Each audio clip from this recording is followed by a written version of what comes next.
Good morning. Welcome to Breakfast with Kent for Friday, May 28th, 2021, Carb Day. What a day for Carb Day. If we ever had a Carb Day where we wanted bad weather, maybe this is it, for God's sake.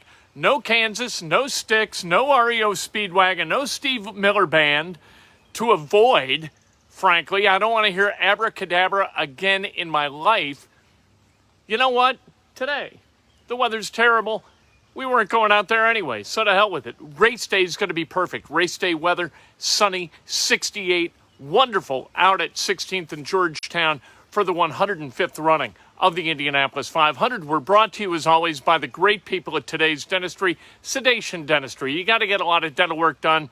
You don't want to be around to do it. You want to snooze through it. Sedation Dentistry is the perfect solution to your challenge. 317-849-2933 is the number. Hit subscribe, hit like, ring the bell. Let's go. Let's talk about sports. What a day of sports we have to talk about.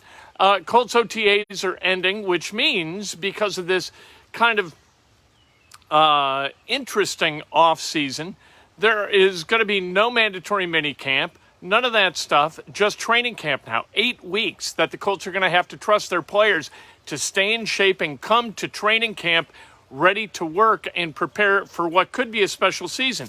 What have we learned during these OTAs? Nothing about the team. We didn't get to watch a team work out, and so that's the way it goes. What we did learn during media availabilities is Carson Wentz is much more comfortable with the media, at least, now that he's been here for a while, and the people from Philadelphia aren't quizzing him about all the negative stuff that have happened or that has happened over the past 5 years.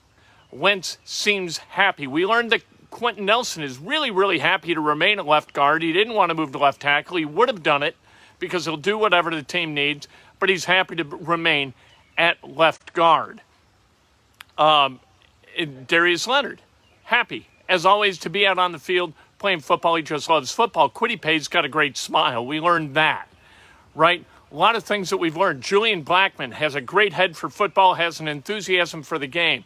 We learned that Frank Reich and Chris Ballard trust this roster to do the right thing, or they wouldn't have put together this offseason in combination with the players like Ryan Kelly and gotten a 10-day uninterrupted OTA where everybody participated rather than this piecemeal thing with OTAs and then a mandatory minicamp and this and that and the other before training camp. Now they got 8 weeks to kind of kick back while working, get their bodies rested and ready to go, right?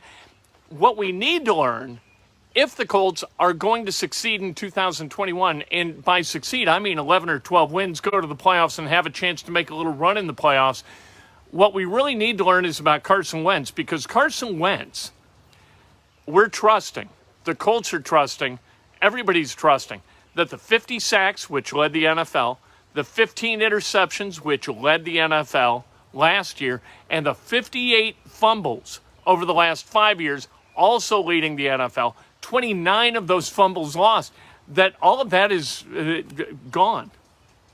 That's in the past, and this is going to be a new Carson Wentz. You know what? People in Philadelphia think Colts fans are crazy to buy Carson Wentz and what he's selling.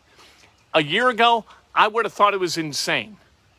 This year, not so much. I thought it was crazy that the Indianapolis Colts picked up off the street Phillip Rivers at the age of 38, going to turn 39, coming off a terrible season where he started to look really old, to come in here and get great results, right, as the quarterback of the Colts for 16 games.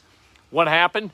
They got great results. Frank Reich with Andrew Luck, Jacoby Brissett, and Phillip Rivers has gotten really, really good results. The best results that you would have thought he could possibly have gotten out of those three guys.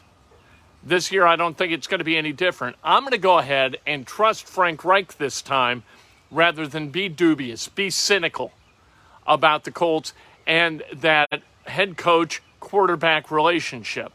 I think Frank Reich has an ability to work with quarterbacks in a way that brings out their very best. And I think that that's what's going to happen with Carson Wentz, because I've seen it too often over the last 3 years with three different guys. That's what we learned, and that's what we hope to see. Assembly Hall You know, I did a ranking yesterday on Inside Indiana Sports Now, where I ranked my favorite 8 arenas in college basketball, or halls or field houses. And Assembly Hall, of course, was number 1. Back when I was a student at Indiana, I didn't think that. I thought Assembly Hall was ridiculous. The sight lines were crazy. Under the overhang, you can't see the scoreboard.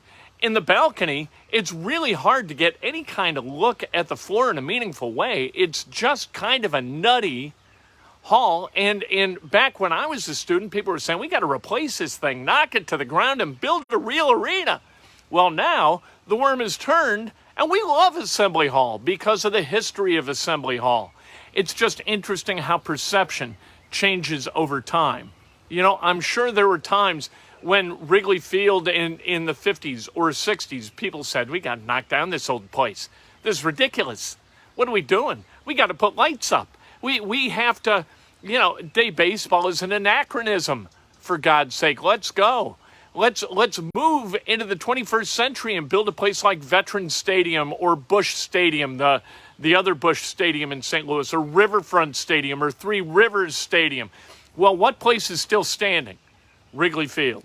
What place is still standing in college basketball? Assembly Hall. And there is no place like it. There are places like Mackey Arena.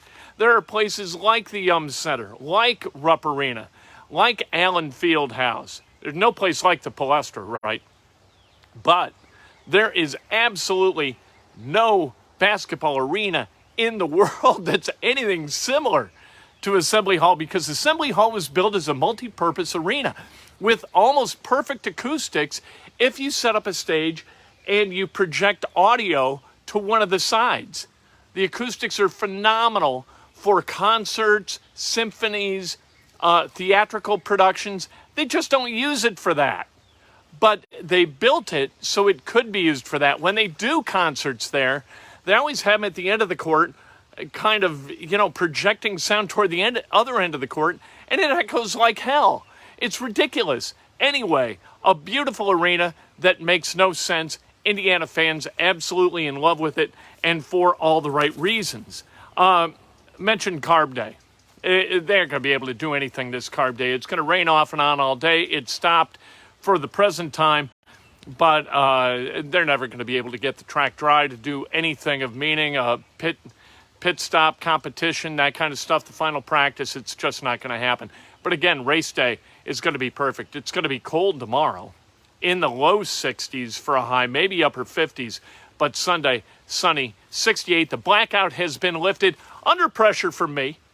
For over a month, we've been screaming about the stupidity of the blackout, how it defies logic from a business sense or a humanitarian sense in allowing people who are afraid of COVID or just don't want to wear a mask or can't get tickets to watch a race live in central Indiana. It's a necessity. You've got to be able to see the race live. People here really care about the race. Now, people in surrounding areas, Chicago, St. Louis, Columbus, Louisville, they don't give a damn less about the race. But here in central Indiana, we care about the Indianapolis 500, and this is the only place where there's a live and local blackout most years. This is the 5th time the blackout has been lifted. We are proud to have been part of the blackout lifting, applying the pressure to those in power at 16th and Georgetown. It's what we do. We champion the downtrodden, we champion logic, and every once in a while we get a win. Let's talk about the Chicago Cubs, and then a great announcement from Hamilton Southeastern yesterday that we'll talk about. But here's what happened with the Cubs game yesterday. The Cubs, they're hitting in the top of the 3rd. Wilson Contreras, with 2 outs, steals second. Javy Baez is at the plate. Baez hits a ground ball to third. Third baseman throws to first. The throw pulls the first baseman off the back. So, toward home plate. So the first baseman is going to tag Baez. Baez stops, starts kind of backtracking, running the other direction.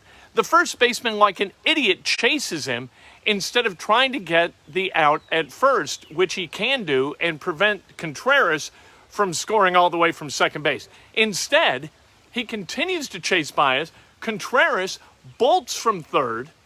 The first baseman throws to the catcher. They can't get the tag. Baez hauls ass to first, And the throw from the catcher to the second baseman, who is racing over to try to cover instead of being there anyway, which is what he should have done instantly. The ball goes into right field. Contreras, safe.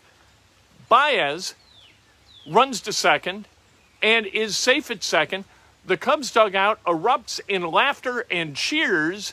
Then there's a base hit by Ian Happ, and Baez scores to give the Cubs a 3-0 lead. What you see when Javy Baez plays baseball is a guy who understands it's a game. And instead of just going through the motions, he's thinking the game. We've talked about it for years.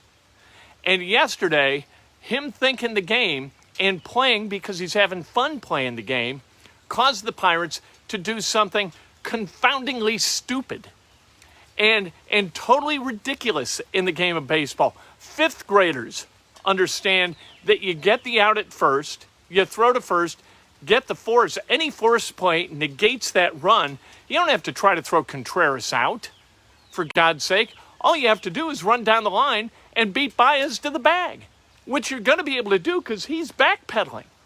It's ridiculous. That's what Javy Baez does. And if the Cubs don't understand the value of a Javy Baez playing baseball up here as well as here and in his legs and with his bat and with his mitt and with his arm, I can't help him.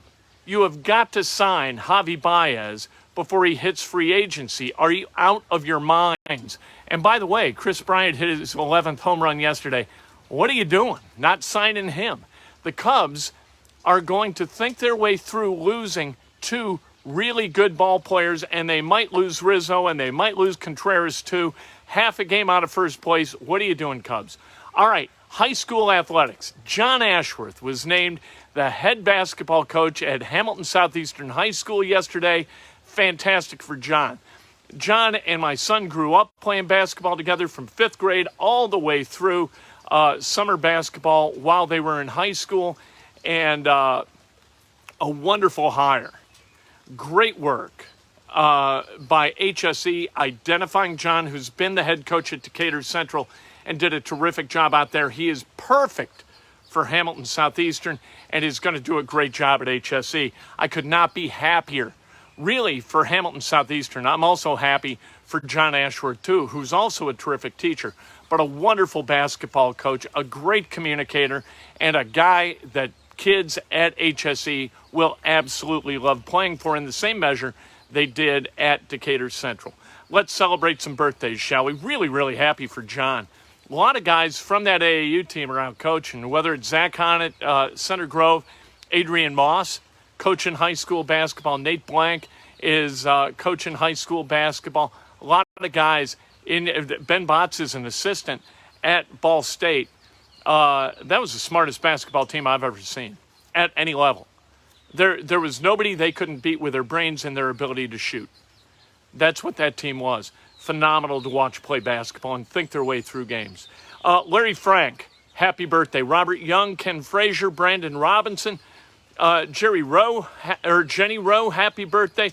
Kyle Niederprum, happy birthday. Katrina Capsalis, happy birthday. The great Tommy Benjamin, celebrating a birthday. Mike Hankey's celebrating a birthday. I always remember Mike Hankey's birthday is May 28th.